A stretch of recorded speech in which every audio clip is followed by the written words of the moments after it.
দেখেন নাই বাউল্লা সরকার পড়তেছে কুল আউযু বিরাব্বিন নাস মালিকিন নাস ইলাহিন নাস ফি সুদুরি ওয়া সুদুরিন নাস। নাউযুবিল্লাহ বলেন। নাস অর্থ কি? মানুষ। কথা কোনটা যে সে বলতেছে আল্লাহ নাকি কইছে তার নাস। জুতা একটা না দুই হাতে দুইটা দেওয়া দরকার।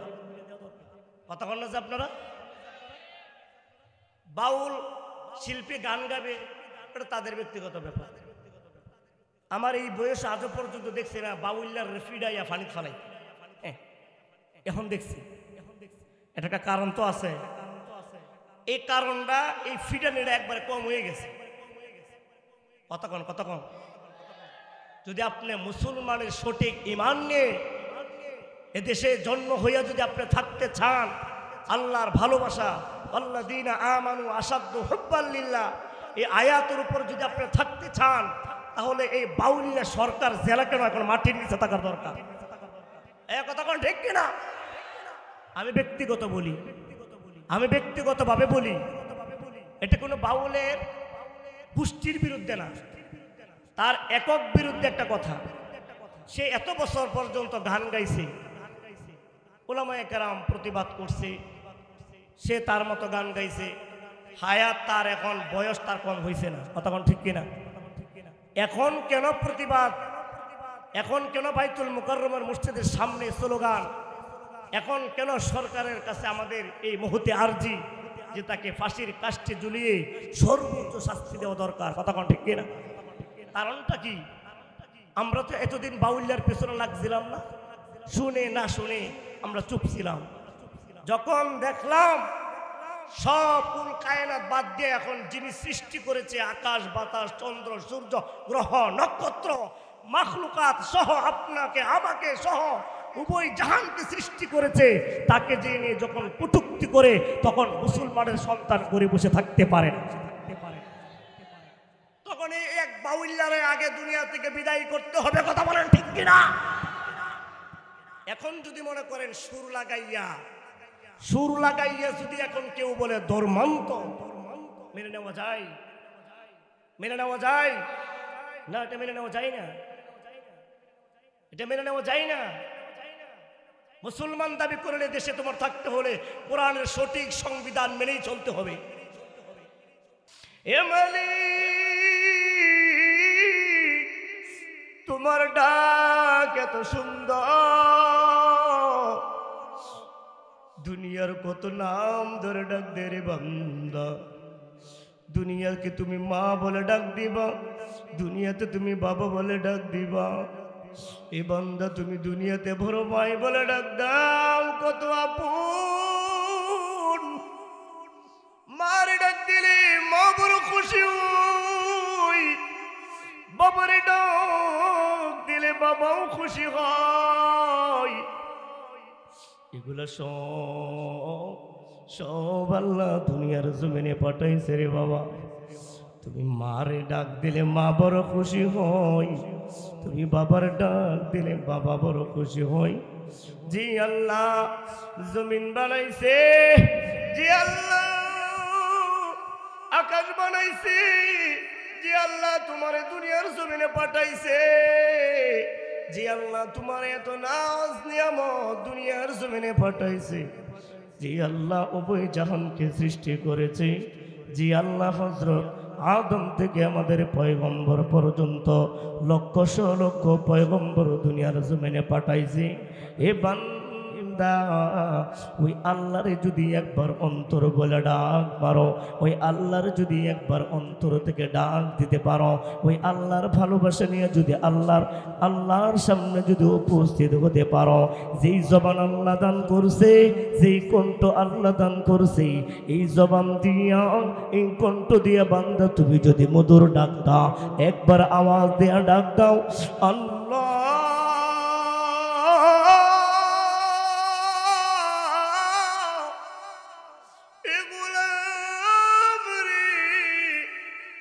দুনিয়ার জমিনে তুমি সব অপরাধ করে দিছো,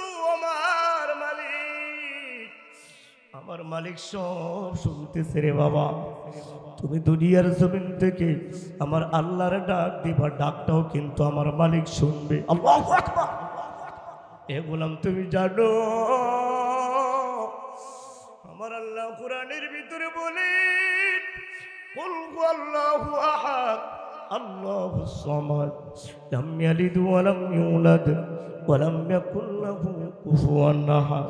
এই বান্দা দুনিয়ার জমিনে কেউ নাই আল্লাহরে বাবা কইয়া ডাক দিবি, দুনিয়ার জমিনে কেউ নাই আল্লাহরে দাদা কইয়া ডাক দিবি। আমার আল্লাহ বলেন আমি দুনিয়ার জমিনে কোনো সন্তান আমার পাঠাই নাই, দুনিয়ার জমিনে আমি আমার কোনো সন্তান নাই, আমার কোনো মাতা পিতা নাই, আমার কোনো আত্মীয় স্বজন নাই, আমার কোনো ভাই বেরাদর নাই। ও ফেরেশতা জেনে রাখো ওই দুনিয়ার জমিনে আমার কিছু বান্দা আছে, ওই বান্দাগুলো গভীর দুনিয়াতে উইঠা ঠান্ডা পানি দিয়ে ওযু কইরা 2 রাকাত তাহাজ্জুদের নামাজ পড়া সেজদায় পড়া আমার ডাক দেয় আল্লাহ কইয়া ডাক দেয়। এ ফেরেশতা জেনে রাখো ওই বান্দাগুলো আমাকে দেখে নাই, আমার রাসূলকে দেখে নাই, আমার জান্নাত দেখে নাই, জাহান্নাম দেখে নাই, আমার ফুলসিরাত দেখে নাই, আমার মিজানের পাল্লাও দেখে নাই। ওই বান্দাগুলো গভীর রজনীতে ওইটা আমার কুদরতি পায়ে সেজদায় পড়ে যখন আমাকে ডাক মারে, ও ফেরেশতা তুমি বলেছিলে দুনিয়ার জমিনে যেন আদম সন্তান না বানায়, কেন ওরা দুনিয়ার জমিনে মারামারি করবি, এই জন্য দুনিয়ার জমিনে যেন আমি আদম সন্তান না বানাই। ও ফেরেশতা তাকাইয়া দেখো ওই বান্দাগুলো আমার দেখে নাই, আমার জান্নাত দেখে নাই, জাহান্নাম দেখে নাই, হাসরের মাঠটাও দেখে নাই, কিন্তু এই বান্দাগুলো আজকে আমার গভীর রজনীতে সেজদায় পড়ে যখন আমার ডাক দেয়, আমার একটা সিফত আছে রহিম, আমার একটা সিফত আছে রহমান। ও ফেরেশতা জেনে রাখো আমার একটা সিফত আছে গফফার, আমার একটা সিফত আছে সাত্তার। আমি আমার গফফারের সিফত দিয়া, আমি আমার রহমানের সিফত দিয়া, আমি আমার রহিমের সিফত দিয়া ওই বান্দার সমস্ত গুনাহগুলো মাফ করে দিলাম।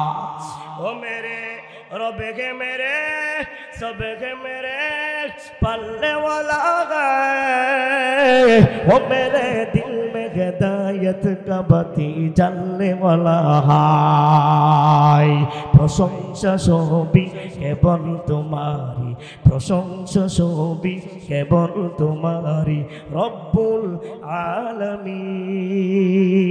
दयालु मेहरबान करुणाय फूरन, अल्लाहु আকবার। दयालु मेहरबान করুণায় ফুরান আর কে নয় তুমি মালিক। শেষ বিচারের দিন, শেষ বিচারের দিন প্রশংসা সবই কেবল তোমারই, প্রশংসা সবই কেবল তোমারই রব্বুল আলামিন। দয়ালু মেহেরবান করুণায় ফুরান, দয়ালু মেহেরবান করুণায় ফুরান। শেষ বিচারের দিন, শেষ বিচারের দিন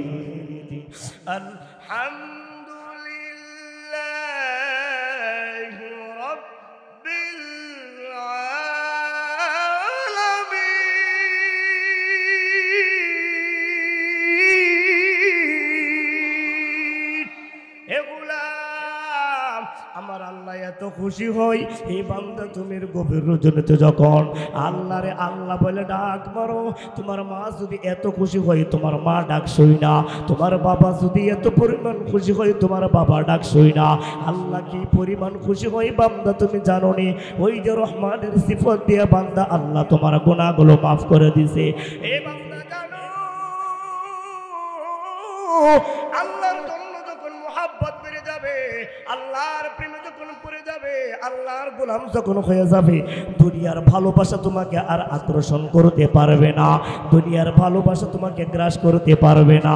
এই জন্যই আমার আল্লাহ কোরআনের ভিতরে বলেন ওয়াল্লাযীনা আমানু আশাদ্দু হুব্বান লিল্লাহ। ভালোবাসা আল্লাহর জন্য হয়ে যায়, কারণ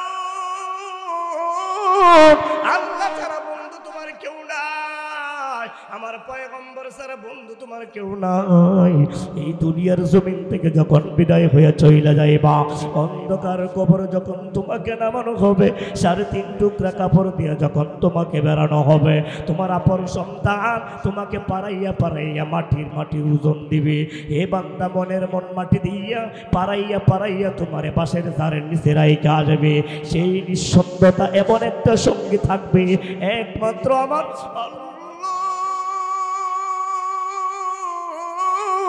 সেখানে একটা বন্ধু পাবে। আমার পয়গম্বর, আমার আল্লাহ ছাড়া কেউ না।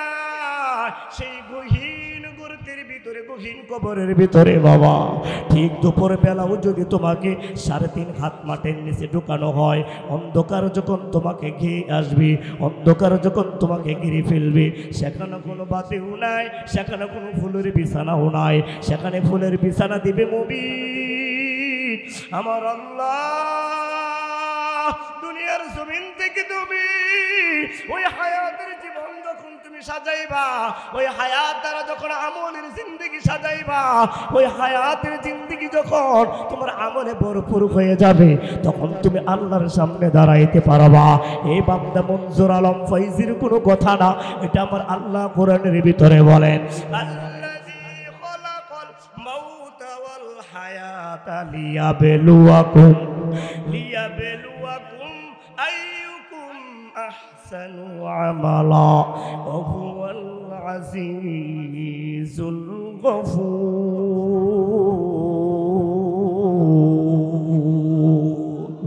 এ বান্দা, তুমি জানো এই দুনিয়ার জমিনে তোমাকে এখন নামাজ পড়লে কেউ বাধা দেয় না, কোরআন তেলাওয়াত করলেও বাধা দেয় না, তুমি তাবলিগে গেলেও তোমাকে বাধা দেয় না।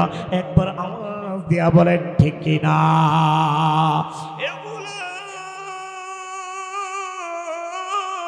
একটা যুবক তুমি দাঁড়াইয়া বলো, হুজুর আমি অমুক মসজিদে গিয়েছিলাম, নামাজ পড়ার জন্য আমাকে বাধা দিয়েছে। তুমি বলো, আমি কোরআন তেলাওয়াত করতে বসেছিলাম, আমাকে কোরআন তেলাওয়াত থেকে উঠিয়ে দেওয়া হয়েছে। নাই নাই, অথচ সাহাবায়ে কেরাম রাদিয়াল্লাহু তাআলা আনহুম আজমাইনরা কোরআন তেলাওয়াত বসেছে, কাফেররা আঘাতের পর আঘাত করেছে, নামাজ পড়তে মসজিদে ঢুকেছে, হত্যা করে ফেলেছে। এই যুবক একবার আওয়াজ দিয়া বলেন ঠিক কিনা? আমার পয়গম্বর মসজিদে কোরআন তেলাওয়াত করে, এক আল্লাহর পয়গম্বরের সাহাবী মুসাব ইবনে উমাইর রাদিয়াল্লাহু তাআলা আনহু প্রতিদিন আমার পয়গম্বরের কোরআন তেলাওয়াত শুনে তখনও তিনি সেই কালেমা গ্রহণ করে নাই। একটা পিলারের ভিতর থেকে সে হাঁটু দিয়ে সুন্দর কইরা প্রতিদিন আমার পয়গম্বর যখন ঠিক সময়ে কোরআন তেলাওয়াত করে, ওই সময় মুসাব ইবনে উমাইর প্রতিদিন সে ঠিক সময় আইসা দাঁড়াইয়া খুঁটির ভিতরে শরীরটা ঠেক লাগাইয়া আমার পয়গম্বরের কোরআন তেলাওয়াত শুনে। আমার পয়গম্বর কিছুদিন পর্যন্ত তাকে ফলো করতেছি। একদিন আমার পয়গম্বর ডাক দেয়, যুবক তোমাকে দেখি প্রতিদিন এখানে দাঁড়াইয়া কি যেন শুনো। সাথে সাথে মুসাব ইবনে উমাইর আমার পয়গম্বর ডাকে সাড়া দিয়ে কাছে গেলেন। আমার পয়গম্বর ডাক দিয়ে বলতেছে, তুমি তো অমুকের ব্যক্তির ছেলে, অমুক ব্যক্তির ছেলে, তুমি অমুক ধনাঢ্য ব্যক্তির ছেলে, তুমি প্রতিদিন এখানে পিলারে দাঁড়াইয়া কি শুনো? বলো নবী, আমি প্রতিদিন আপনার কোরআন তেলাওয়াত শুনি। ও দুনিয়ার মুসলমান, ভালো করে শুনে নাও, এখনো পর্যন্ত মুসাব ইবনে উমাইর রাদিয়াল্লাহু তাআলা আনহু কালিমা গ্রহণ করে নাই। আমার পয়গম্বরের সামনে আইসা বলতেছে, নবী গো, প্রতিদিন আপনার কোরআন তেলাওয়াত শুনে আমি মুসাব। আমার পয়গম্বর ডাক দিয়ে বলে, মুসাব, হে যুবক, থেকে কেন কোরআন তেলাওয়াত শুনো? আমার কাছে আইসা বইসা কি তোমার কোরআন তেলাওয়াত শুনতে মন চাই না? সাথে সাথে চোখের পানি ছেড়ে দেয়া বলে, নবী গো, আপনার ডাকের অপেক্ষায় এতদিন পর্যন্ত পিলারের ভিতরে শরীরটা টেক লাগাইয়া কোরআন তেলাওয়াত শুনেছি। ও নবী, আপনি ডাক দিয়েছেন, আমি বড় খুশি হয়েছি। ও নবী, আপনার হাতে হাত রেখে আমাকে কালিমা পড়ে মুসলমান বানায়া দেন। নবী ডাক দিয়ে বলে মুসা তুমি যদি কালিমা গ্রহণ করো তোমার মা তোমাকে দেখতে পারবে না, তুমি যদি কালিমা গ্রহণ করো তোমার বাবা তোমাকে দেখতে পারবে না, তুমি যদি কালিমা গ্রহণ করো তোমার বন্ধু বান্ধব আর তোমাকে মিশতে দেবে না, ওই কালিমা তুমি গ্রহণ করবে বলে নবী এতদিন পর্যন্ত আপনার কোরআন তেলাওয়াত শুনি আমি এখনো মুসলমান হই নাই, কিন্তু নবী আপনি কি জানেন আপনার কোরআন তেলাওয়াত শুনে আমি এখন পর্যন্ত অনেক সূরাগুলো মুখস্থ করে ফেলেছি। কিন্তু আমার বাংলাদেশের যুবক মুসলমান ঘরের সন্তান কিন্তু সূরা ফাতিহাটা এখনো শুদ্ধ করে পড়তে পারে না। একবার আওয়াজ দিয়া বলেন ঠিক কিনা? দাঁড়ান তো একজন যুবক, তোমার বয়স তো কম হয় নাই, 20 বছর 25 বছর 22 বছর বয়স, মুসলমান ঘরেই কিন্তু জন্ম হয়েছ, তোমাকে কেউ দাওয়াত দিয়ে মুসলমান বানাই নাই, কথা বলেন ঠিক কিনা? তুমি মুসলমান ঘর থেকেই মুসলমান হয়েছ, এখনো পর্যন্ত তুমি 10টা সূরাই মুখস্থ পারো না। আছে না নাই? কথা বলেন আছে না নাই? 10টা সূরা তুমি মুসলমান অনেক কিছু জানো বুঝো, কিন্তু তুমি 10টা সূরা কেন 5টা সূরা তাফসীর তুমি জানো না, কথা কোন ঠিক কিনা? তুমি 10টা সূরা দিয়া 2টা সূরা দিয়া 4টা সূরা দিয়া তুমি নামাজ পড়বে, নামাজ আদায় করবে, সেই সহি শুদ্ধতা ভাবে 4টা সূরাও তুমি মুখস্থ করতে পারো না, কথা বলেন ঠিক কিনা? আমরা মুসলমান দাবি করি, আমরা মুসলমানের ঘরের সন্তান দাবি করি, অথচ এই দুনিয়ার জামানায় বিশেষ করে আমাদের বাংলাদেশের ভিতরে নামাজ পড়লে কেউ বাধা দেয় না, কোরআন তেলাওয়াত করলেও বাধা দেয় না, কোরআন তেলাওয়াত শিখলেও কেউ বাধা দেয় না, কথা বলেন ঠিক কিনা? তারপরেও আমরা শিখি না, তারপরে আমরা জানি না। মুসলমানের সন্তানরা জিজ্ঞাসা করলে সে সূরা ফাতিহাটা সুন্দর করে কেন সূরা ফাতিহা ঠিক মতো শেষ পর্যন্ত বলতে পারবে কিনা সন্দেহ হয়, কথা কোন ঠিক কিনা? কিন্তু মুসাব ইবনে উমাইর রাদিয়াল্লাহু তাআলা আনহু কাফের, এখনো কি কালিমা গ্রহণ করে নাই, সেই ফিলারের সামনে দাঁড়াইয়া নবীর তেলাওয়াত শুনতে শুনতে সে অনেকগুলো সূরা পর্যন্ত মুখস্থ করেছে, বলি আল্লাহু আকবার। আর আমাদের যুবকরা ঘরে আপন ভাই হাবেশ সাহেব আছে না নাই? আপন ভাই মাওলানা সাহেব, তারপরে সূরা পারে না, তারপরেও সে নামাজ ভাঙ্গার কারণ পারে না, ওযু ভাঙ্গার কারণ পারে না, আছে না নাই? আছে। এমনটা কি সে গোসলের ফরজটা পর্যন্ত বলতে পারবে না। আল্লাহ আমাদেরকে মাফ করে, সকলে বলেন আমিন। আমি বলতেছিলাম মুসাব ইবনে উমাইর আমার পয়গম্বরকে ডাক দেয়া বলে নবী আপনি আপনার হাতে হাত রেখে কালিমা পড়ে মুসলমান বানায়া দেন। আমার পয়গম্বর ডাক দেয়া বলে ও মুসা তোমাকে মুসলমান বানাবো, কিন্তু তুমি তোমার বাবার সাথে সম্পর্ক থাকবে না। তুমি যখন বাড়িতে গিয়া বলবে তুমি আমার হাতে হাত রেখে কালিমা পড়ে মুসলমান হয়েছো, তখন আর তোমার বাবা তোমাকে ঘরে জায়গা দিবে না। মুসাব ইবনে উমাইর নবীকে ডাক দেয়া বলে নবী আপনি হাত রেখে আমাকে কালিমা পড়ে মুসলমান বানায়া দেন, আমার জীবনের সব বিনিময়ে আমি আপনার দরবারে কালিমা পড়ে মুসলমান হতে চাই। আমার পয়গম্বর মুসাব ইবনে উমাইরকে কালিমা পড়ে মুসলমান বানায়া দেওয়ার পর এবার বাড়িতে গেছে, বাড়িতে গিয়ে আমারে ডাক দে ও মা আসো একটু ঘর থেকে বের হয়ে আসো, তোমার সাথে কথা আছে। মুসাব ইবনে উমাইর রাদিয়াল্লাহু তাআলা আনহুর মা ঘর থেকে ডেকে বলে ও সন্তান এইভাবে তো আর কোনোদিন তুমি আমাকে ডাক দাও নাই, আজকে হঠাৎ করে এমন করে কেন তুমি আমাকে ডাক দিতেছ?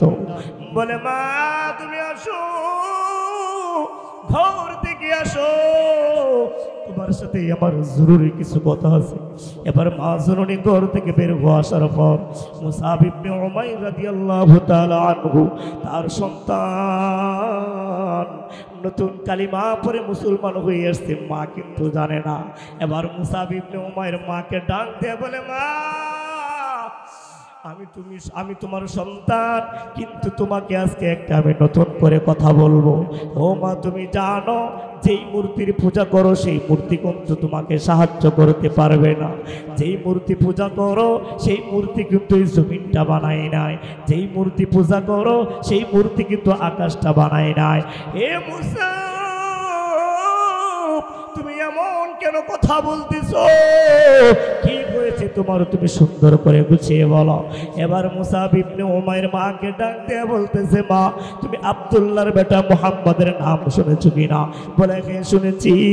বলে তুমি তো জানো তিনি আমার আল্লাহর পয়গম্বর প্রেরিত রাসূল।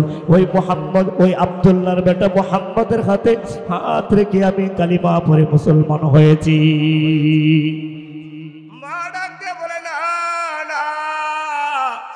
আমাদের কথাকে একটু চিন্তাও করলে না কেন? তুমি আমাদের ধর্ম কেন তুমি ছেড়ে দিলে? বলে মা গো, তোমার এই ধর্ম তোমাকে জাহান্নাম থেকে বাঁচাইতে পারবে না। তোমার এই ধর্ম তোমার আগুন থেকে বাঁচাইতে পারবে না। যেই ধর্ম আল্লাহ মনোনীত করে দিয়েছে দুনিয়ার জমিনে, সেই ধর্মই আমি মুহাম্মদের হাতে হাত রেখে কালিমা পড়ে গ্রহণ করেছি। আমার আল্লাহ কোরআনের ভিতরে বলেন, ইন্নাদ দীনা ইনদাল্লাহিল ইসলাম। বলে মা, আমি মুহাম্মাদের হাতে কালিমা পড়ে এসেছি। মা, আমি আর তোমাদের ধর্ম গ্রহণ করব না, আমি আর তোমাদের ধর্ম পালন করব না। এই আবার মা জননী তার বাবারে ডাক দেয় না, বলে দেখো তোমার সন্তান কি বলে। এবার বাবারে ডাক দেয়া বলতেছে, বাবা তুমি যেই ধর্ম পালন করো সেই ধর্ম তোমাকে রক্ষা করতে পারবে না। সেই ধর্ম তোমাকে জাহান্নামের আগুন থেকে বাঁচাইতে পারবে না। আমি এমন একটা ধর্ম পালন করেছি, আমি এমন একটা ধর্ম গ্রহণ করেছি যেই ধর্মটা আমাকে জাহান্নামের আগুন থেকে বাঁচাবে, আমাকে পরকালে শান্তি দিবে।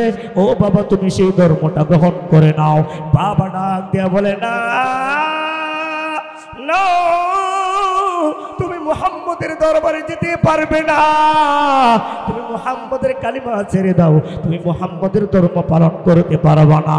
মুসাব ইবনে উমাইর রাদিয়াল্লাহু তাআলা আনহু বাবারে ডাক দিয়ে বলে, বাবা আমাকে আল্লাহ একটা জান দান করছে, এরকম 100 জান যদি আল্লাহ আমাকে দান করে আর মুহাম্মদের কালিমার জন্য যদি আমার জমিনের ভিতরে দিতে হয়, আমি মুসাব ওই নবীর কালিমার জন্য, আল্লাহর দ্বীনের জন্য জমিনের ভিতরে বিলিয়ে দিব। বাবা ডাক দিয়ে বলে, না তোমাকে আর এই বাড়ি থেকে ছাড় দেওয়া হবে না। এবার মুসাব ইবনে উমাইর রাদিয়াল্লাহু তাআলা আনহুকে শিকল দিয়া একটা খুঁটির ভিতরে বেঁধে ফেলেছে। হাত পায়ে শিকল দিয়া খুঁটির ভিতরে বেঁধে দিয়া বলে, ও মুসাব তুমি কালিমা ছেড়ে দাও, তোমাকে শিকল থেকে ছেড়ে দেব। 1 দিন নয়, 2 দিন নয়, 1 মাস নয়, 2 মাস নয়, পাকা 1 বছর পর্যন্ত মুসাব ইবনে উমাইর রাদিয়াল্লাহু তাআলা আনহুকে শিকল দিয়া খুঁটির ভিতরে বেঁধে রেখেছে। মা মাঝে মাঝে খাবার নিয়ে বাবাকে, সন্তানকে ডাক দেয়া বলতো, ও সন্তান তুমি কালিমা ছেড়ে দাও, মুহাম্মদের ধর্ম ছেড়ে দাও, তোমাকে কুটির থেকে ছেড়ে দেওয়া হবে, তোমাকে এখান থেকে ছেড়ে দেওয়া হবে, তুমি মুক্ত হয়ে যাইবা। ও ভাই, দুনিয়ার জমিনের যুবক, আল্লাহর দ্বীন গ্রহণ করার জন্য, কালিমা গ্রহণ করার জন্য তোমাকে এখনো পর্যন্ত মা তোমার সাথে খারাপ আচরণ করে নাই, তুমি ইমানের স্বাদ এখনো পর্যন্ত বুঝো নাই। যারা হিন্দু থেকে মুসলমান হয়েছে, মুসলিম হয়েছে, তাদের কাছে জিজ্ঞাসা করে দেখবা, এ মুসলমানের বাচ্চা, এ মুসলমানের সন্তান, মুসলিমের কাছে তুমি ইমানটা জিজ্ঞাসা করবে, কি মজা। ওই হিন্দু থেকে মুসলমান যেই ভাই হয়েছে মুসলিম, ওই ভাই ইমানের মজা পাইছি, ওই ভাই তোমাকে ইমানের মজা বুঝাইয়া বলতে পারবে। আজকে তুমি ইমান গ্রহণ করেছ, তুমি তোমার বাপদের দেখে দেখে দেখে ইমান গ্রহণ করেছ। তোমার বাবাও নামাজ পড়ে, তুমিও টুপি মাথায় দাও, তোমার দাদাও নামাজ পড়ে টুপি মাথায় দাও, এই জন্য তুমি মুসলমান দাবি করো রে বাবা। ইমানের মজা নাই। ইমানের মজা যদি থাকতো নবীর বিরুদ্ধে কথা বলতো না। ইমানের মজা যদি থাকতো নবীর খতমে নবুয়ত নিয়ে টানাটানি করতো না। ইমানের মজা যদি পাইতা আল্লাহর শানের বিরুদ্ধে কথা বলতো না। ইমানের মজা যদি পাইতা ওই পাউল্লা সরকার আমার আল্লাহকে নিয়ে কটূক্তি করতো না। কথা বলেন ঠিক কিনা? এ বাংলার যুবক, ইমানের স্বাদ তোমার অন্তরে লাগে নাই, ইমানের মজা তোমার ভিতরে লাগে নাই, ইমানের ধাম্বিকতা তোমার অন্তরে আসে নাই। যদি অন্তরে আসতো আজ পর্যন্ত এই বাংলার জমির নাস্তিক একটা টিকে থাকতে পারতো না। কিছুদিন পর পর খবর পায় কোরআনকে পায়ে ধুলিতে করতেছে, কোরআনকে পরে ছাই করে দিতেছে। তুমি যুবক, তোমার শরীরের রক্ত গরম হয় না, রাসূলের বিরুদ্ধে কথা বলে তোমার শরীরের রক্ত গরম হয় না, ভাইয়ের বিরুদ্ধে কথা বলে তুমি সহ্য করতে পারো না, বাবার বিরুদ্ধে কথা বলে তোমার শরীরের রক্ত গরম হয়ে যা, তোমার নেতার বিরুদ্ধে কথা বললে তোমার গায়ের রক্ত গরম হয়ে যা। এই কথা বলা ঠিক কিনা? কিন্তু নবীর বিরুদ্ধে কথা বলতেছে তোমার শরীর গরম হয় না, আল্লাহর বিরুদ্ধে কথা বলতেছে তোমার স্লোগান নাই, আল্লাহর শানের বিরুদ্ধে কথা বলতেছে তোমার কোনো স্লোগান নাই। একবার আওয়াজ দিয়া বলেন ঠিক কিনা? কিসের মুসলমান? কিসের মুসলমান তুমি দাবি করো? মুসলমানের পার্থক্য আমাদের এই পর্যন্ত চলে এসেছে যে ওই যে হিন্দু, ওরা পাঠা খায়, ওরা পাড়া খায়া হিন্দু, আর তুমি আর আমি গরুর গুস্তু খাইয়া মুসলমান। কথা কয় না? কথা কয় না? এছাড়া কিছু নাই তোমার ভিতরে, আমার ভিতরে এছাড়া কিছু নাই। লজ্জা করে না? এই শরীর, এই দেহ নিয়া, এই শক্তি নিয়ে জমিনের ভিতরে ঘুরতেছ, আর নাস্তিক তোমার পাড়ায় পাড়ায় ঘুরে, দর্শনকারী তোমার পাড়ায় পাড়ায় ঘুরে, আল্লাহর কটূক্তিকারী তোমার পাড়ায় পাড়ায় ঘুরে। তোমার লজ্জা করে না মুসলমান দাবি করতে? কথা কয় না? কথা কয় না? কালিমার জন্য তুমি কি কষ্ট করছো, ইমানের মজা কি পাইছো? তুমি কাশ্মীরকে জিজ্ঞাসা করবে, তুমি আরাকানকে জিজ্ঞাসা করবে, ফিলিস্তিনের ছোট ছোট বাচ্চাদেরকে জিজ্ঞাসা করবে, ইমানের মজা কি জিনিস তারা বলতে পারবে, তুমি বলতে পারবে? তাদেরকে যদি জিজ্ঞাসা করতে বলতে হয়, হে ফিলিস্তিনের যুবক, হে ফিলিস্তিনের শিশু বাচ্চা, তোমাদের বুকের ভিতরে কেন বুলেটের আঘাত, তোমাদের সেই দেওয়ালের চাপ কেন তোমার শরীরের উপর? এ যুবক, তুমি জানো ওই দিন একটা মোবাইলের ভিতরে একটা ফুল দেখলাম, ফিলিস্তিনি একটার কন্যা সন্তান দেখলাম বোমা মারার কারণে, ওই বোমা মারার কারণে ছাদ ভেঙে সন্তানের গায়ের উপরে পড়ছে। সন্তানের হাতটা সেই ওয়ালের ভিতরে থেকে শুধুমাত্র হাতটা বের হয়ে আছে, শরীরটা দেওয়ালের ভিতরে চাপ লাগিয়ে আছে। বাবার তো সামর্থ্য নাই এই এত বড় দেওয়ালটা সন্তানের দিকে ফিরাইয়া নিতে, হাতটা এইভাবে জমিনের ভিতরে পড়ে আছি। কিছুদিন পর পর বাবা যায় আর সন্তানের হাতটা দেখে হাতটা হাতাইতে আর কান্না করে। এ যুবক, কালিমার মজা কি পাইল? ওই বাবার কাছে জিজ্ঞাসা করবে, সন্তানের লাশটাও বের করতে পারতেছে না, জানাজাও পড়াইতে পারতেছে না, মাটির নিচে দাফন করবে পারতেছে না, শুধুমাত্র হাতটা পড়ে আছে। একদিন দুই দিন পর পর গিয়ে সন্তানের হাত তার সামনে বইসা থাকে। কলিজার টুকরা যুবক, কি মজা পাইলা দুনিয়ার জমিনে, কি মজা দেখাইলো দুনিয়ার জমিনে। তুমি আল্লাহর প্রতিষ্ঠিত দিন তুমি বইলা গেলা। হিন্দু যেমন করে চলতেছে, খ্রিস্টান যেমন করে চলতেছে, তুমি মুসলমানের সন্তান, তুমিও সেইভাবে চলতেছো। একবার আওয়াজ দিয়া বলেন ঠিক কিনা? মুসআব ইবনে উমাইর রাদিয়াল্লাহু তাআলা আনহু কে তার মা প্রশ্ন করে বললেন, হে আমার সন্তান, তোমাকে যদি ছেড়ে দেওয়া হয় তুমি কোথায় যাবি? ওই সন্তান মুসআব ইবনে উমাইর রাদিয়াল্লাহু তাআলা আনহু বলে, মা তুমি আমাকে ছেড়ে দাও, আমি মুহাম্মদের দরবারে যাব। যাইতেছি মা, যাইতেছে। একদিন মা জননী সন্তানের চেহারার দিকে তাকাইয়া দিলের ভিতরে বড় মায়া লাইগা যায়। সন্তান তো জন্মগ্রহণ দিছে, বুকের ভিতরে একটু মায়া লাইগা গেছে। এত সুন্দর চেহারা ছিল আমার সন্তানের, এত সুন্দর বডি ফিটনেস আমার সন্তানের ছিল। ওই সন্তানের চেহারাটা শুকাইয়া কালো হইয়া কাঠ হইয়া গেছে। এবার মা জননীর দিলের ভিতরে মায়া লাইগা গেছে। সন্তানের সামনে গিয়া বলতেছে, সন্তান তোমাকে আমি ছেড়ে দেব, তুমি কোথায় যাবে? আবার মুসআব ইবনে উমাইর রাদিয়াল্লাহু তাআলা আনহু মা জননীকে ডাক দেয়া বলে, মা গো তুমি যদি আমাকে ছেড়ে দাও, এক সেকেন্ডের ভিতরে আমি দৌড়ে আমি মুহাম্মদের দরবারে চলে যাব। সন্তানকে ডাক দিয়ে বলতেছে, মুসআব তোমাকে 1 বছর পর্যন্ত শিকল দিয়া বেঁধে রাখলাম কুটির ভিতরে, আজও পর্যন্ত তুমি মুহাম্মদের ধর্ম ভুলতে পারলা না, মুহাম্মদের কালিমা তুমি ভুলতে পারলা না। বলে মা গো, আমি তোমাকে বড় ভালোবাসি মা, কিন্তু মা আমি জাহান্নামের আগুনে পড়তে পারবো না। তুমি যেই ধর্ম পালন করো মা, সেই ধর্ম তোমাকে জাহান্নামের আগুন থেকে বাঁচাইতে পারবে না।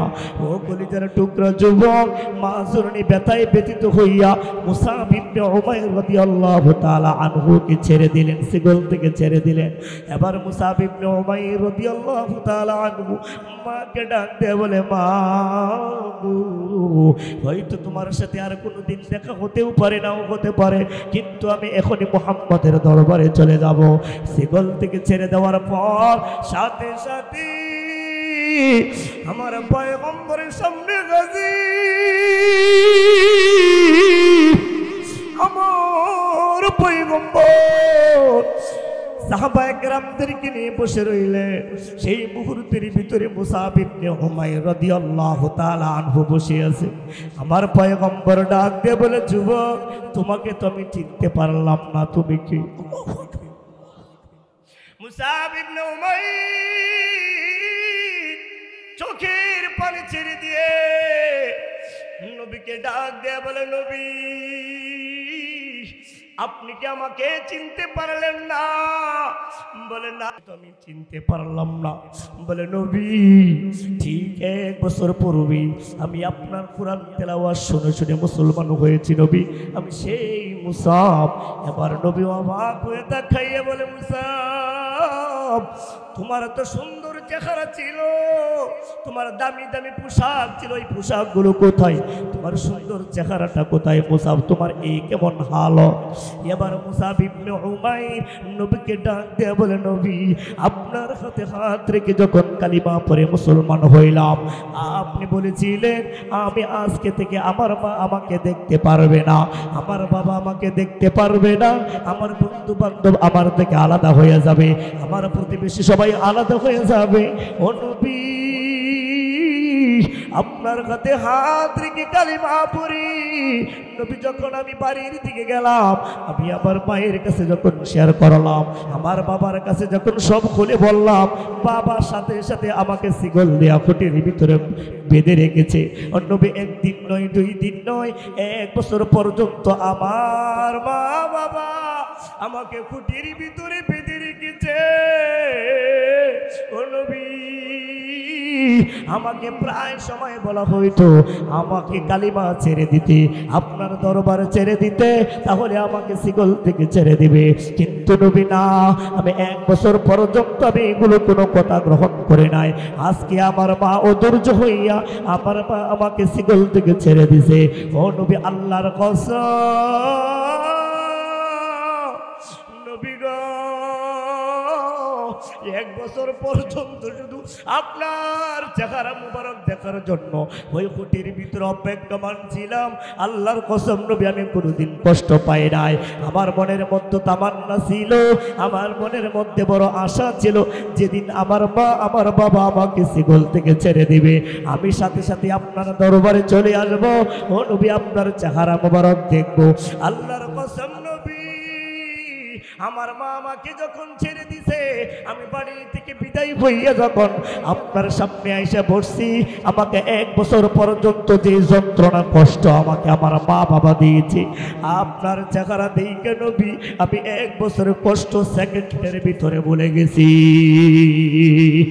ও জিসকে লিয়ে महफिल कौनैन सजी है, फिरदौसी परी जिसकी वसीले से बनी है, वो हाशिमी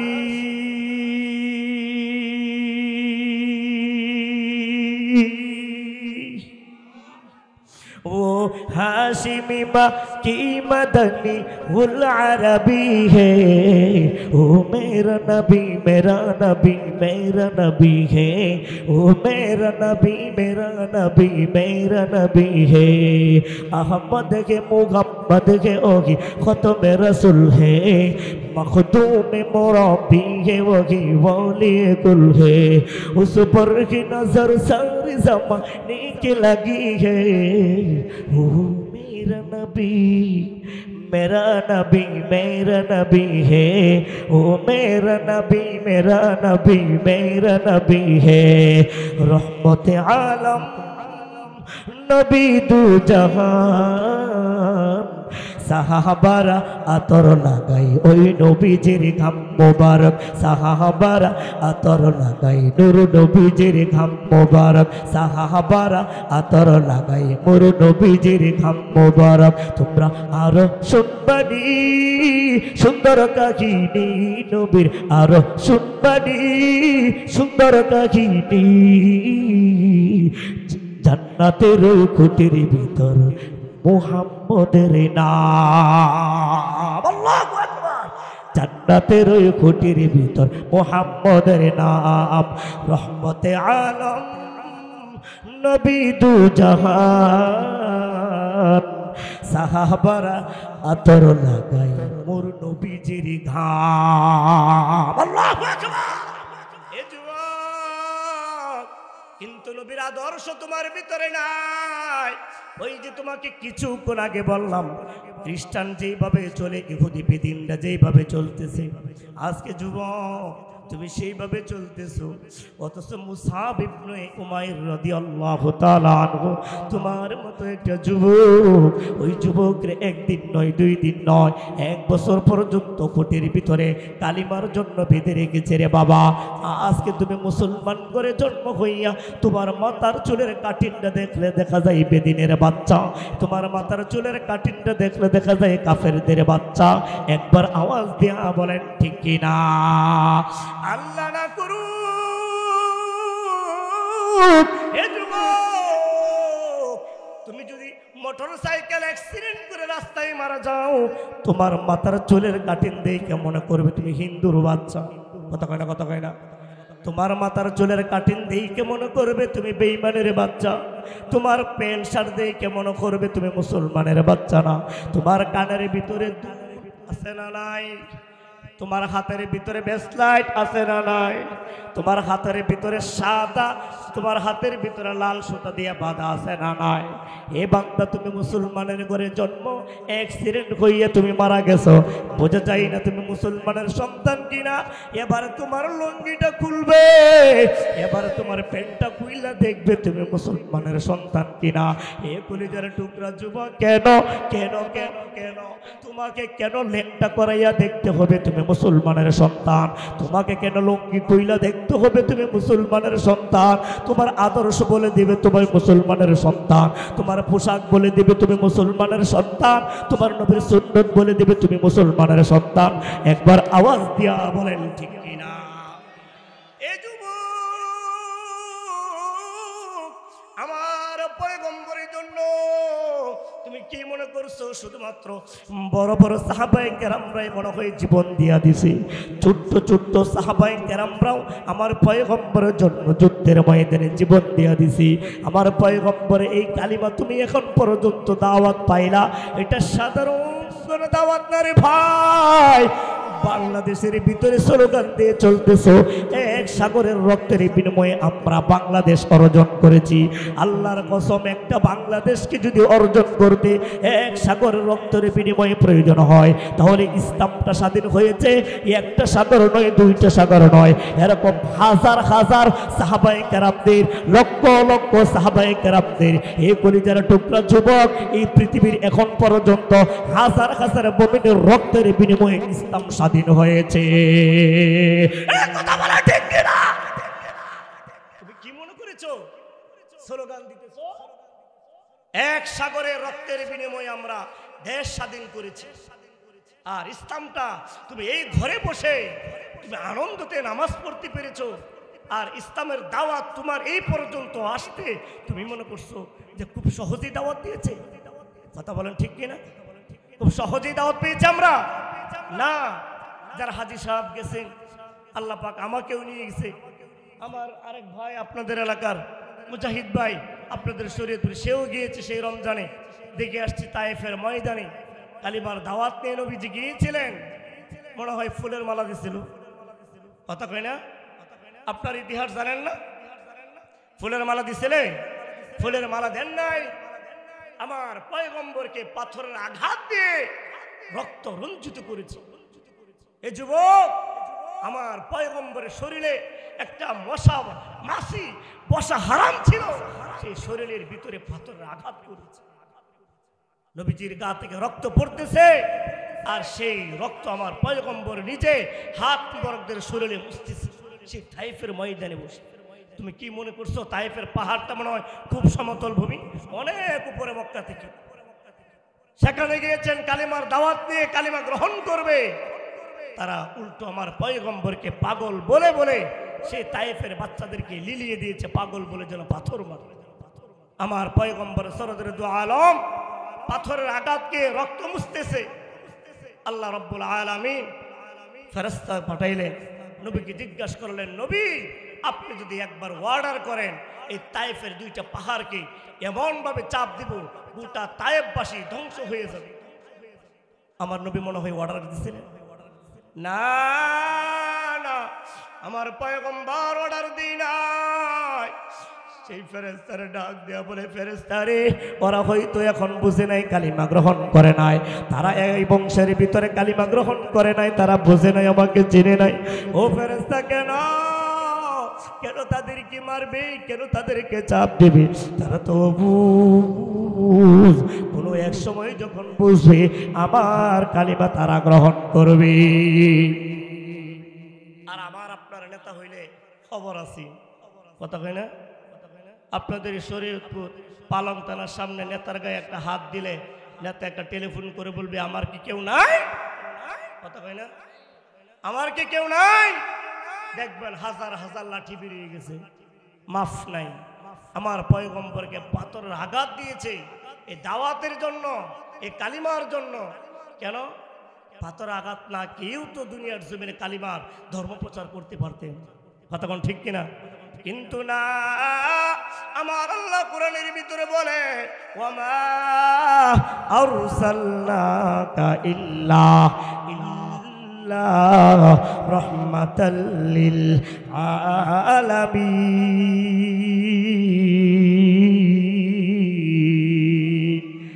ইমামুল আইয়ামিনাল আখিরিন বখরে সদকা রাহমাতাল লিল আলামিন সুবহানাল্লাহ রাহমাতাল লিল আলামিন মসজিদের শুধু খামারু এ জমিন সাইয়্যিদুল কাউনাইন খতমুল মুরসালিন আখিরামত বুদে ফখরুল আউয়ালিন। আল্লাহু আকবার। ওই নবী মনে হয় আমাদেরকে পর করে দিছে না? এ যুবক, এত অপরাধ করতেছো, এত অন্যায় করতেছো, সাধারণভাবে আপনারা বুঝুন, একটা দলের কর্মী যদি একবার দুইবার তিনবার অপরাধ করে তখন কি তারা দলের ভিতরে রাখে? কথা বলেন। যে এমপির আন্ডারে আপনি কাজ করেন, সে এমপি মনে করেন একবার আপনার অপরাধের কারণে 50,000 টাকা জরিমানা দিচ্ছে, আবার অপরাধ করলেন আবার 50,000 টাকা জরিমানা দিচ্ছে। তিনবার যখন ফোন করে বললেন তখন কি টাকার বদলি কি পাইবেন? জুতা, কথা কই না? ও তোর মতো আকর্মা কর্মী আমার দরকার নাই। একবার দুইবার করে তোর জন্য 1 লাখ টাকা জরিমানা দিলাম, তুই তৃতীয়বার আসছস, তুই আমার কাছে সেই নালিশ নিয়ে অপরাধ করে আসছস, তোর কোনো ক্ষমা নাই, তোর এখান থেকে বিদায়। কিন্তু আল্লাহর দরবারটা চিন্তা করো না, কত হাজার অপরাধ, কত পাপী আমরা, কত হাজার গুনাহ, রাতের আধারে গুনাহ, মা বাবার চোখের আড়ালের গুনাহ, গুনার অভাব নাই। আল্লাহ কোনোদিন পানি বন্ধ করে নাই, কোনোদিন বাতাস বন্ধ করে নাই, কোনোদিন জমিনের আলো বাতাস তোমার জন্য বন্ধ করে দেয় নাই। তুমি খাচ্ছ, ঘুমাচ্ছ, আরাম আয়েশ করতেছ, আল্লাহর কাছে কি ক্ষমাও চাইতে পারো না? এমনও যুবক আছে 6 মাস চলে যায় মসজিদে যায়, আছে না নাই? অভাব নাই, অভাব নাই। কোরআন তেলাওয়াতের কথা বাদই দিলাম। এমন যুবক আছে 20 বছর বয়স এসে একদিনের জন্য কোরআনটা হাতে নেই, আছে না নাই? আছে। এমন যুবক আছে কবে কোরআনটা হাতে ধরেছে তার খেয়াল নেই, কবে কোরআনটা হাতে নিয়ে একটু আদর করেছে তার মনেই নাই। আছে না নাই? তুমি কিসের মুসলমান? কি নিয়ে তুমি আল্লাহর সামনে দাঁড়াবে? একটা উসিলা তো লাগবে, একটা আফসোস তো লাগবে যে আমি কোরআন তেলাওয়াত করতে পারি না, কিন্তু যারা কোরআন তেলাওয়াত করে তাদের কোরআন তেলাওয়াতটা শুনতে ভালো লাগে। আমি কিছুক্ষণ 5 মিনিট দাঁড়ায় কোরআন তেলাওয়াতটা শুনি। আছেন? আজকে থেকে 20 বছর আগে চিন্তা করে দেখেন, প্রত্যেকটা ঘরে ঘরে কোরআন তেলাওয়াতের আওয়াজ আসতো।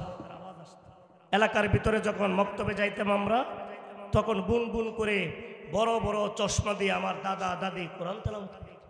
আছে না নাই? শুনছেন না আপনারা? এখন আপনারা পাড়া মহল্লায় ঘুরে দেখেন তো কয়জন আমার দাদা কোরআন তেলাওয়াত করে। সেই মোবাইল আমাদেরকে একেবারে ধ্বংস করে দিচ্ছে। কথা কন না? 40 বছর 50 বছরেও আমার কাকা মোবাইল ছাড়া চলতে পারে না, রাত্রির 12টা পর্যন্ত মোবাইল দেখতে হবে। আছে না নাই? যুবকরা খুশি হয়ে গেছে। 40-50 বছরের চাচাদেরকে ধরছে, হুজুর আমরা তো চালাই না। ঠিক কিনা? মানে যুবকরা ভাবতেছে যে চাচারা চালাই, আমরা চালাই না। আরে চাচারা তো 10টা 11টা 12টা পর্যন্ত চালায়, আর তোমরা ফজর পর্যন্ত। কথা কয় না? আঙ্গুর দেশ কান বইরা গেছে টিভি সিনেমায়, আঙ্গুর দেশ কান বইরা গেছে টিভি সিনেমায়। ফুলামাইয়া সুগন পুরা বেগুন মিলে সাই, হাই রে ফুলামাইয়া সুগন পুরা বেগুন মিলে সাই। কথা কোন ঠিক কিনা? সালাম কালাম নাই রে দেশে, দেখলি কই হাওয়ারি। বাংলায় কয় না ভালোবাসি, ইংলিশে কই আই লাভ ইউ। কথা কয় না? কথা কয় না? আর কি বলবেন? আপনাদের শরীয়তপুর অনেক বড় বড় বুজুর্গদের আলামত, বুজুর্গদের পদধূলি আছে না নাই? অনেক বড় বড় আলেম আছে আপনাদের এই নদীর এই পারে। কতক্ষণ ঠিক কিনা? আপনাদের এলাকায় তো আর টিভি নাই, আসেনি? কি করে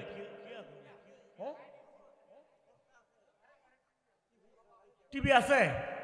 কি কোন এত বড় বড় আলেম আপনাদের টিভি থাকবে কেন? আঙ্গুর দেশ কেন ভইরা গেছে টিভি সিনেমায়। একটু হালকা একটু দিন, একটু আঙ্গুর দেশ কেন ভইরা গেছে টিভি সিনেমায়। ফুলামাইয়া সুগন পুরা বেগুন মিলে সাই, হাই রে ফুলামাইয়া সুগন পুরা বেগুন মিলে সাই। সালাম কালাম নাই রে দেশে, দেখলেই কই হাওয়ারি। বাংলায় কই না ভালোবাসি, ইংলিশে কই আই লাভ ইউ।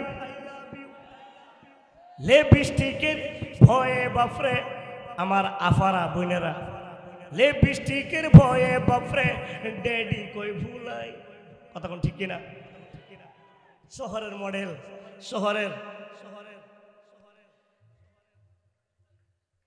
শহরের মডেল আফারা আছে না নাই? একটু হরকত করেন তো, একটু হরকত করেন, সামনে আসেন, সামনে একটু সামনে আসেন। ওইদিকে মানুষগুলো দাঁড়িয়ে আছে, একটু হরকত করে আপনার খালি জায়গাটা একটু পূরণ করে। যাদের কষ্ট হয়ে যায় তারা বসে থাকুন, অসুবিধা নেই। যাদের মনে হইতেছে যুদ্ধের মতো কষ্ট লাগতেছে, দরকার নাই আপনার ঠাড়া মারি বসে থাকেন। আর যাদের মনে করতে হুজুর বলছে একটু মহব্বত করে আগায় যায়, একটু আগায় আসেন। আঙ্গুর দেশ কেন ভইরা গেছে টিভি সিনেমায়, আঙ্গুর দেশ কেন ভইরা গেছে টিভি সিনেমায়। ফুলামাইয়া সুগন পুরা বেগুন মিলে সাই, হাই রে ফুলামাইয়া সুগন পুরা বেগুন মিলে সাই। সালাম কালাম নাই রে দেশে, দেখলই কই হাওয়ারি। বাংলায় কই না ভালোবাসি, ইংলিশে কই আই লাভ ইউ। লিপস্টিকের ভয়ে বাপরে ড্যাডি কই ভুলাই, লিপস্টিকের ভয়ে বাপরে ড্যাডি কই ভুলাই। ফুলামাইয়া সুগন পুরা বেগুন মিলে সাই, হাই রে ফুলামাইয়া সুগন পুরা বেগুন মিলে সাই। কথা কয় না? নুন আনতে স্যার হান্তা হুরাই হেতার গরু টিভি। আছে না নাই? ভ্যান চালা, রিক্সা চালা, অটো চালা, তার গড়েও টিভি। আপনাদের এলাকায় না থাকতে পারে, বিভিন্ন এলাকায় আছে। আসেনি? শুধুমাত্র টিভি নিয়ে ডিসেল নাই, আছে না নাই? এখন বলতে পারেন যে হুজুর আমরা ঠেলা গাড়ি দেখি, আমরা কি টিভি দেখতে পারি না? যে হুজুর আমরা রিক্সা চালক দেখে কেমন টিভি দেখতে পারি না। আরে ভাই বড় লোকরা তো থাকবেই, আমি স্যাম্পল দিয়ে বুঝাচ্ছি। এত কষ্ট করো, মাথার ঘাম পায়ে ফেলে হালাল টাকাটাকে হারাম করে খাচ্ছ। কথা কয় না, কথা কয় না? স্ত্রী রান্না করে দেয় আর তুমি খাটের উপর আইসা বইসা তুমি নাচ গান দেখো আর খাবার খাইতেছো, আছে না নাই?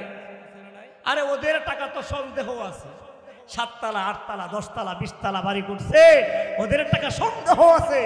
আর তুমি রিক্সা চালাইয়া তুমি 1800 2000 1500 1000 টাকা নিয়ে ঘরে ঢুকছো, কোনো সন্দেহ নাই। কথা কয় না, কথা কয় না? এই টাকা যে তোমার হালাল, এটা কোনো সন্দেহ আছে? এটা কোনো সন্দেহ নাই। নুনান্তে জরহন্ত হুরাই হেতার গরু টিভি হেড বাত নাই বই বই চাই হিন্দি ছবি। নুনান্তে জরহন্ত হুরাই হেতার গরু টিভি হেড বাত নাই বই বই চাই হিন্দি ছবি। আবার আজ জাগিয়া ডিস লাইনা কিরণ মালা সাই। কথা বলেন ঠিক কিনা? আবার আজ জাগিয়া ডিস লাইনে স্টার জলসাও চাই। কথা কই না, কথা কই না? আবার রাত জাগিয়ে ডিসলাইনে, ডিসলাইন কইলে চলবে না। আবার রাত জাগিয়ে যুবক বাইরা আর্জেন্টিনা ব্রাজিলের খেলা চাই। দেখছেন নি যুবকের আওয়াজ কমে গেছে, কইলাইছে হাসা কথা। কথা কই না, কথা কই না? ঠিক না বেঠে? নুনান্তে জরহন্ত হুরাই হেতার গরু টিভি হেড বাত নাই বই বই চাই হিন্দি ছবি। আবার রাত জাগিয়ে ডিস লাইনে কিরণ মালা চাই। আবার রাত জাগিয়ে ডিস লাইনে স্টার জলসাও চাই। আবার রাত জাগিয়ে ডিস লাইনে কত কিছু চাই। ফুলা মাইয়া সুগন পুরা বেগুন বিলে চাই চাই।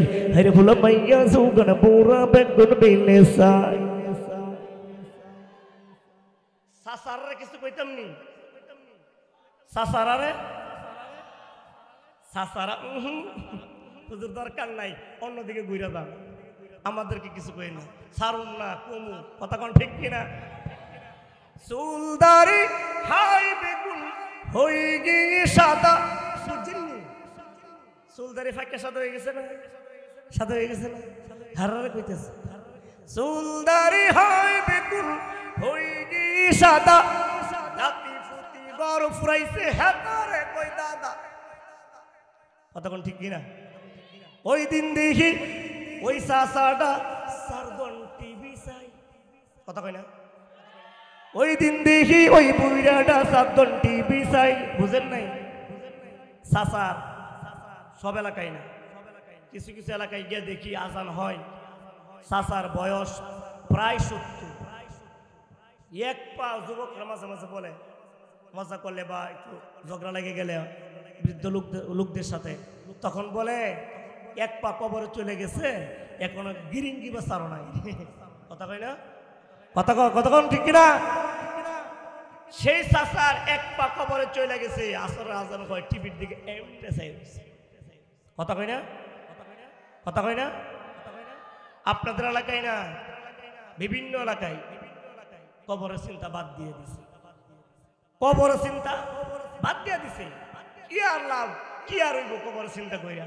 আবার মনে করেন টানতে আছে একটা এত লম্বা। কথা কই না? জিজ্ঞাসা করলে বলে চাচা কি টানেন? সিগারেট নি? কি বিড়ি? না। ও কি মায়াবী।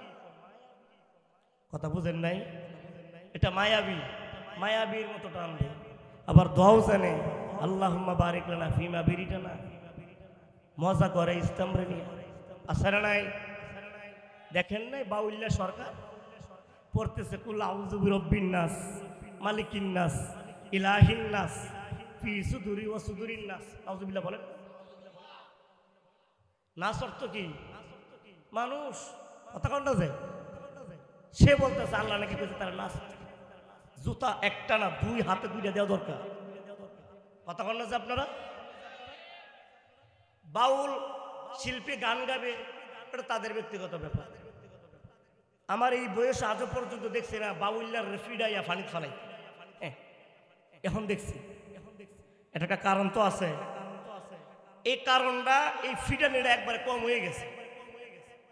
কতক্ষণ যদি আপনি মুসলমানের সঠিক ঈমান নিয়ে এদেশে জন্ম হইয়া যদি আপনি থাকতে চান, আল্লাহর ভালোবাসা আল্লাযীনা আমানু আশাদ্দু হুব্বাল লিল্লাহ এই আয়াতের উপর যদি আপনি থাকতে চান, তাহলে এই বাউলিয়া সরকার জেলা কেন এখন মাটির নিচে থাকার দরকার।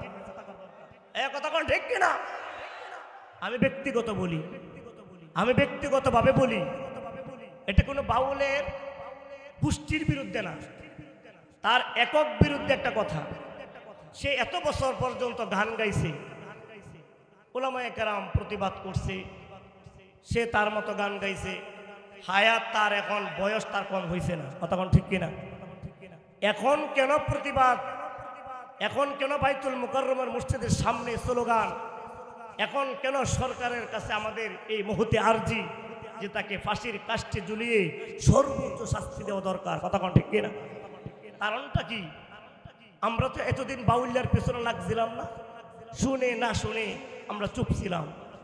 যখন দেখলাম সব কুল কায়নাত বাদ দিয়ে এখন যিনি সৃষ্টি করেছে আকাশ বাতাস চন্দ্র সূর্য গ্রহ নক্ষত্র মাখলুকাত সহ আপনাকে আমাকে সহ উভয় জাহানকে সৃষ্টি করেছে, তাকে জেনে যখন কটূক্তি করে তখন মুসলমানের সন্তান করে বসে থাকতে পারে না। তখন এই এক বাউল্যারে আগে দুনিয়া থেকে বিদায় করতে হবে। কথা বলেন ঠিক কিনা? এখন যদি মনে করেন সুর লাগাইয়া যদি এখন কেউ বলে ধর্মান্ত, মেনে নেওয়া যায়? না, এটা মেনে নেওয়া যায় না। এটা মেনে নেওয়া যায় না। মুসলমান দাবি করলে দেশে তোমার থাকতে হলে কোরআনের সঠিক সংবিধান মেনেই চলতে হবে। কারণ এটা আমাদের আলাদা একটা পীরাউলিয়াদের ভালোবাসার রাষ্ট্র। কথাক্ষণ ঠিক কিনা? এখানে তুমি ক্ষমতার দাপটে, তুমি তোমার ক্ষমতার লোভে তুমি আল্লাহকে যারা নিয়ে কটূক্তি করতেছে তাদের বিরুদ্ধে আমরা কথা বললে, তুমি যদি আমাদেরকে ধর্মান্ত বলো, আল্লাহর কসম তোমাকে আমরা ছাড় দেব না। কথা বলেন ঠিক কিনা? এটা মুসলমানের ইমানি দায়িত্ব। জ্ঞান বুদ্ধি আকল কাটিয়ে কথা বলতে হবে। এটা আমার মায়ের বিরুদ্ধে বলে নাই, আমার বাবার বিরুদ্ধে বলে নাই, আমার নেতার বিরুদ্ধে বলে নাই, আমার স্বয়ং সৃষ্টিকর্তার বিরুদ্ধে কথা বলেছে। তার সুরে যদি কেউ কথা বলে, তার রাহানে যদি কেউ কথা বলে, তাকে আমরা কাফের ঘোষণা করবো। কথা বলেন ঠিক কিনা? খুব সাবধান। এটা ব্যক্তিত্ব। সে ব্যক্তি একজন মানুষ আল্লাহকে কটূক্তি করেছে, তার কোনো ছাড় নাই। বাকি বাউলরা গান গাও, অসুবিধা নাই, গান গাও। গাইতেই তো চেহারা ডাক করে কেমন ফেরাউনের মতো দেখে। কথা কয় না? ধারি নাই, মুস নাই, কেমন ফেরাউনের তো চেহারা ফেরাউনের চেয়ে নিকৃষ্ট লাগতেছে, রুচি তো লাগে না। 3-4টা মহিলা নিয়ে দেখলাম বৈশা খেদমত করতেছে, হাসতেছে, মুখে দাড়ি নাই কিছু। সে বলে তাফসীর অথচ 5 পাস করছে না, 5 ফেল। দেখছেন না? তার জন্য যদি আপনার এত মায়া কান্না হয়, এই মায়া কান্না বৃথা যাবে। কথা বলেন ঠিক কিনা? আল্লাহ পাক আমাদেরকে সকলকে তৌফিক দান করুন। সকল বেলা আমি আপনাদের শরীয়তপুরবাসী, আমি একবার আসি নাই, অনেক দিন যাবৎ প্রতি বছরে 1-2 জায়গায় আসি। সকলে বলে আলহামদুলিল্লাহ। আপনাদের এই শরীয়তপুর শহরে আমি অনেকবার আসছি। আপনাদের ভালোবাসা উপস্থিতি খুব ভালো। আপনাদের যুবক যারা এখানে আছে তাদেরকে আমি বলতে চাই, আল্লাহর চেয়ে বড় কোনো কিছু আছে আমাদের? মনের অন্তরে যুবক হাসবা না। হাসো কেন পাগল? হাসো কেন? এটা পাগলের মঞ্চ? কথাগুলো দিলের অন্তর থেকে বলতেছি, ব্যথা নিয়া। উলামায়ে কেরামরা জীবন দিয়ে ফেলতেছে, নাস্তিকের বিরুদ্ধে স্লোগান দিয়ে কোরআনকে পদদলিত করতেছে। ব্রাহ্মণবাড়িয়া গতকাল কেউ দেখলাম এক অসভ্য নরকীয় সন্তান কোরআনকে পদদলিত করেছে। এই যুবকের বাচ্চা, তুমি কয়টা প্রতিবাদ করেছো? হাসতেছো, বেটা লজ্জা করে না তোমার? ইমানটাকে লজ্জা শরম ধুয়ে ফেলেছো তুমি। সাবধান, ইমান ছাড়া কোনো গতি নাই ভাই, ইমান ছাড়া গতি নাই। তোমরা যুবক মানুষ, তোমাদের রক্ত এখন উমরের মতো, কথা বলেন ঠিক কিনা? খালিদ বিন ওয়ালিদের মতো, কথা বলেন ঠিক কিনা?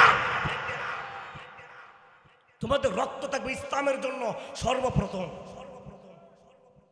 তুমি জানো না, তুমি মেসি নেইমার তাদেরকে পাইছো ইন্টারনেটের মাধ্যমে, কথা কই না, ফেসবুকের মাধ্যমে। এত সেলিব্রিটি। আমার নবীর নামে কয়টা ফেসবুক আছে? আছে আছে কয়টা অ্যাকাউন্ট আছে? কয়টা পেজ আছে নবীর চিনার জন্য? এখনো পর্যন্ত পৃথিবীর জমিনে যদি নবীর জীবন দেওয়ার জন্য, নবীর আদর্শকে ইজ্জত বাঁচানোর জন্য, নবীর আদর্শ বাঁচানোর জন্য, নবীর সুন্নতকে জিন্দা করার জন্য এখনো পর্যন্ত যদি উলামায়ে কেরাম ডাক দেয়, একটা যুবক নয়, হাজার হাজার লক্ষ লক্ষ কোটি কোটি যুবক তার জীবনের রক্ত, শরীরের সব রক্ত জমিনে ফিরিয়ে দিতে 1 সেকেন্ড দ্বিধাবোধ করবে না, কথা বলেন ঠিক কিনা? 1 সেকেন্ড দ্বিধাবোধ করবে না। তোমার বিরিয়ানির প্যাকেট দিয়া, জিলাপির প্যাকেট দিয়ে তোমার স্লোগান নিতে হয়। আর আমার নবীর ভালোবাসার জন্য জিলাপির প্যাকেট লাগে না, স্লোগান লাগে না। আমার নবীজির জন্য এরকম হাজার হাজার যুবক দেখছো না? ইতিপূর্বে দেখো নাই? শাপলা চত্বরে দেখো নাই? সেই বরিশাল বুরহানুদ্দিনে দেখো নাই? এই মূর্তি পূজা দেখছো না? ওই যে ভাস্কর্য নিয়ে আন্দোলন হয়েছে, জীবন দিয়ে দিছে, তুমি দেখো নাই? হাজার যুবক আছে। তুমি ঘুমাও, অসুবিধা নাই, তোমার ঘুম ভাঙবে না। যাদের ঘুম ভেঙেছে তাদের শরীরে তাজা রক্ত জমিনে ঢেলে দিয়েছে। আলিফ ভাইকে দেখা নাই? মসজিদে ভাঙ্গার কারণে সেটার ওকালতি করতে গিয়ে তাকে হত্যা করে ফেলেছে একজন অ্যাডভোকেট। ভারতের রাষ্ট্রনায়ক শামসুদ্দিন আল তামাস রহমাতুল্লাহ আলাইহি, নাম শোনা নাই? কুতুবউদ্দিন খাকির জানাজা পড়াইছে বেটা। সে আমার মতো মুফতি সাহেব, মুহাদ্দিস সাহেব নয়, এটা দেশ রাষ্ট্রনায়ক ছিল। জীবনে কোনোদিন মিথ্যা কথা বলে নাই, জীবনে কোনোদিন তাহাজ্জুদের নামাজ ছাড়া নাই, জীবনে কোনোদিন বেগানা পুরুষ মহিলাদের দিকে তাকাই নাই, কোনোদিন আসরে 4 রাকাত সুন্নতে জায়েদা নামাজ ছাড়া নাই। আল্লাহু আকবার। তুমিও পারবে না কেন? কেন পারবে না? ব্যাংকে চাকরি করে টুপি মাথায় দিয়ে দাড়ি রেখে, আরবিতে চাকরি করে টুপি মাথায় দিয়া, আর তুমি বাপের হোটেলে খাও বেটা, তুমি দাড়ি রাখো না, নামাজ পড়ো না, রোজা রাখো না, আছে না নাই? ইমানের কারবার। এই জন্য সজাগ হও, ঘুম ভাঙো। যুবক, তুমি এই দেশকে এগিয়ে নিয়ে যেতে পারবে, যেটা আমাদেরকে জুলাই যুদ্ধে আমাদেরকে দেখাই দিচ্ছে, কথা কোন ঠিক কিনা? এই জন্য দুস্থ বুজুর্গ, যেটা দেশের জন্য হতে পারে তোমাদের দ্বারা, আমি নিঃসন্দেহ বলতে পারি ইসলামের বড় ধরনের কাজ হবে তোমাদের দ্বারা। চিল্লায় বলে ঠিক কিনা? শুধুমাত্র নিয়ত করো যে আমি উমরের মতো হব, আমি খালিদ বিন ওয়ালিদের মতো হব। আল্লাহ পাক আমাদেরকে কবুল করে সকল বেলা আমিন। চুলদারি হয় বেগুন হয়ে গিয়ে সাদা। কি ব্যাপার, হুজুর আবার কোরআন মারছে, মুরব্বীরা মন খারাপ করে লেগেছে। হুজুর তো বাদই দিয়ে দিচ্ছি, আবার কোথায় টান মারি উড়িয়ে আসছে। চুলদারি হয় বেগুন হয়ে গিয়ে সাদা, নাতি ফুতি গড় ফুরাইয়ে হেতারে কই দাদা, ওই দিন দেখি ওই বুইরাডা সাধন টিভি চাই। আর চাওয়া যাবে না, কতক্ষণ ঠিক কিনা? এটা খারাপ দেখা যায়। আমরা মুসলমানের রাষ্ট্র, মুসলমানের দেশে চায়ের দোকানে আজান হচ্ছে, আমি মুরব্বী হয়ে গেছি, দাড়িটা সাদা হয়ে গেছে। লজ্জা আল্লাহ পায় আর আপনি পান না। আপনার সাদা দাড়ি নিয়ে আল্লাহর কাছে মোনাজাত করলে আল্লাহ লজ্জা পায়, মাফ করে দেন, সুবহানাল্লাহ। আর আপনার লজ্জা পান না, চার দোকানে আজানের সঙ্গে সাথে আল্লাহ মাফ করে সকলে বলে আমিন। মরে গেলে বেগিন সারি, মরে গেলে বেগিন সারি খবর যাবি, ফেরেশতারা লাইটাই লাইটাই দেখাইব টিভি। কথা কই না? এলইডি ফিট করে রাখছো না ঘরের ভিতরে? লাইভ চলতেছে, তোমার জীবনের একটা লাইভ আছে। ইকরা কিতাবাকা কাফা বিনাফসিকা ইয়াউমা আলাইকা হাসিবা। এই আয়াতটা মনে রাখে আপনি তাফসীরটা পড়েন। জিন্দেগিতে যা করতেছেন সব আপনিই পড়বেন। জুলাইয়ে দিবে গলার ভিতরে, দুইটা হাত এরকম ভাবে ছিদ্র কইরিয়া বুক দিয়া এইদিকে পিছন দিকে নিয়ে যাবে হাতটা। ওই হাতের ভিতরে তোমার আমল নামাটা জুলাইয়া দেয়া আল্লাহ আয়াতটা পেশ করবে। ফেরেশতা বলবে আল্লাহ, তাদের হাত তো পিছনে, তাদের চেহারা সামনে, কিভাবে পড়বে? আল্লাহ বলবে দুনিয়াতে উলামায়ে কেরাম আমরা বয়ান করছি, গাড়তারামি করছি, আজকে গাড়টা ভাঙিয়ে দিই। নাউযুবিল্লাহি মিন যালিক। আল্লাহ বলবে গাঁটটা ভেঙে দে, গাঁটটা ভাঙ্গা মুসরে দে, পিছন দিকে ফিরে। এত সহজ? নামাজের দাওয়াত দে, রোজার দাওয়াত দে, ইবাদতের দাওয়াত দে, আর কত আছে না ডাক্তারের করে আছে না নাই? আপনার নামাজ আপনি পড়েন মিয়া, কত দপাট আল্লাহর জমিনে, কত অহংকার, কত শরীরে রক্ত গরম, লম্বা লম্বা মুসরাইকা আছে না নাই?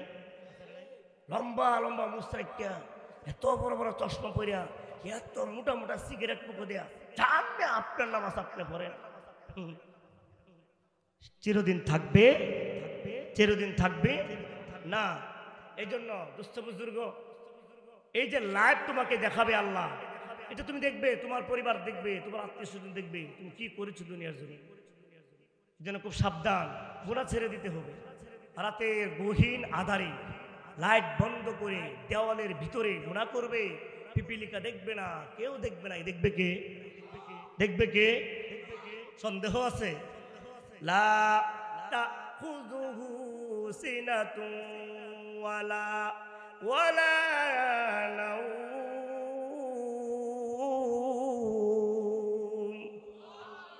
তুমি কি মনে করতেছো আল্লাহ তোমাকে দেখে না? আল্লাহ বলেন আমি নিনু জাররা পরিমাণে জিমটিও মারি না। আল্লাহু আকবার। তুমি যেমন ইবাদত করবে, অপরাধ করবে, আল্লাহ দেখবে। তুমি ইবাদত করলেও আল্লাহ দেখবে। কথা কোন ঠিক কিনা? রাতের আধারে কেউ না দেখো, তুমি গুনাহ করতেছো, আল্লাহ দেখতেছে। ঠিক সেই রকম রাতের আধারে কেউ না দেখো, তুমি তাহাজ্জুদের নামাজ পড়তেছো, কে দেখতেছে? কে দেখতেছে? এই যে আপনাদের মসজিদের উদ্যোগে মাহফিলটা হয়েছে, এতে লাভ আছে না নাই? কার কাছে লাভ মনে হইতেছে না? এরকম একজন ব্যক্তি হাত তুলবেন।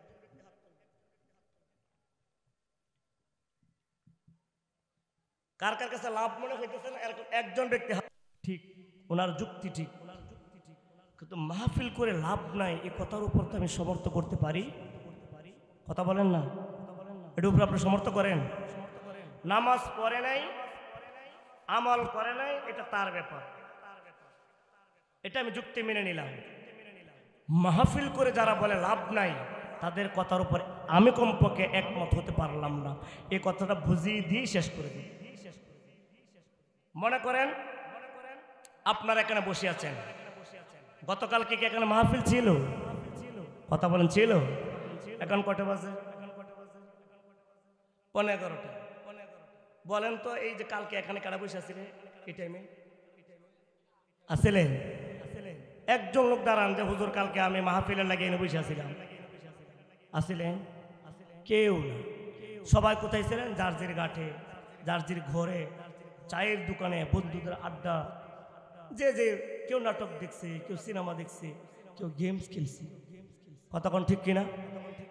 আজকে যে সমস্ত অধিকাংশ যুবক বাইরে দেখতেছে, এখানে ওয়াজের ভিতরে বসে বসে কে আছেন মোবাইল চালাইতেছে, কেউ চালাইতেছে, কেউ নাটক দেখতেছে, কেউ সিনেমা দেখতেছে, কেউ গেমস খেলতেছে। 1, 2, 3 ঘন্টা মোবাইলটা বন্ধ করে দিয়া কোরআনের তাফসির শুনবে, উলামায়ে কেরামদেরকে দেখবে। এটা লাভ আছে না নাই?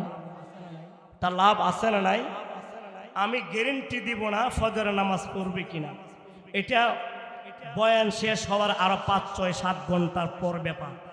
আমি নগদ একটা লাভ দেখাইয়া দিই। গতকালকে যেহেতু আপনারা এখানে কেউ ছিলেন না, তার মানে কোনো না কোনো মানুষ গুনাহের ভিতরে লিপ্ত ছিল।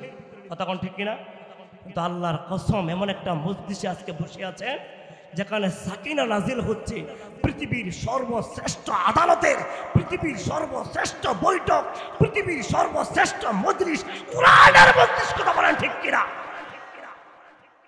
1, 2, 3 ঘন্টা মোবাইলটা বন্ধ করে যুবক ভাইরা যারা এখানে তাফসীর কোরআন মাহফিলের আলোচনা শুনছে, এতটুকুই যদি আল্লাহর দরবারে উসিলা হয়, জান্নাতের জন্য উসিলা হবে। কথা বলেন ঠিক কিনা?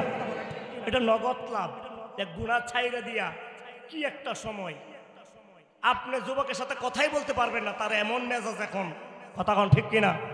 এই মাগরিবের পর থেকে 8টা থেকে 10টা পর্যন্ত যুবকের মাথা গরম থাকে, সিনেমা নিয়ে ব্যস্ত, কি বলে গেমস নিয়ে ব্যস্ত, বন্ধু বান্ধব আড্ডা নিয়ে ব্যস্ত। কথা কোন ঠিক কিনা? মার কথা শোনে না, বাবার কথা শোনে না। এই যে আজকে তাফসীরুল কোরআন মাহফিলের বাইতুল আকসা জামে মসজিদের উদ্যোগে মাহফিল দেওয়ার কারণে মোবাইলটা বন্ধ করে দিয়া যেই যুবকরা এখানে কোরআনের তাফসীর শুনতেছে, আমি আল্লাহর কাছে দোয়া করি তাদেরকে উমরের মতো ইমাম দান করো। কথা বলেন ঠিক কিনা? আল্লাহ পাক আমাদেরকে তৌফিক দান করে, সকল বলে আমিন। আপনাদের এই মসজিদের জন্য আমি কিছু হাদিয়া চাই। আপনারা কে কে দিবেন তারা আগে হাত তোলেন তো, যে মসজিদের হাদিয়া দিতে কে কে রাজি?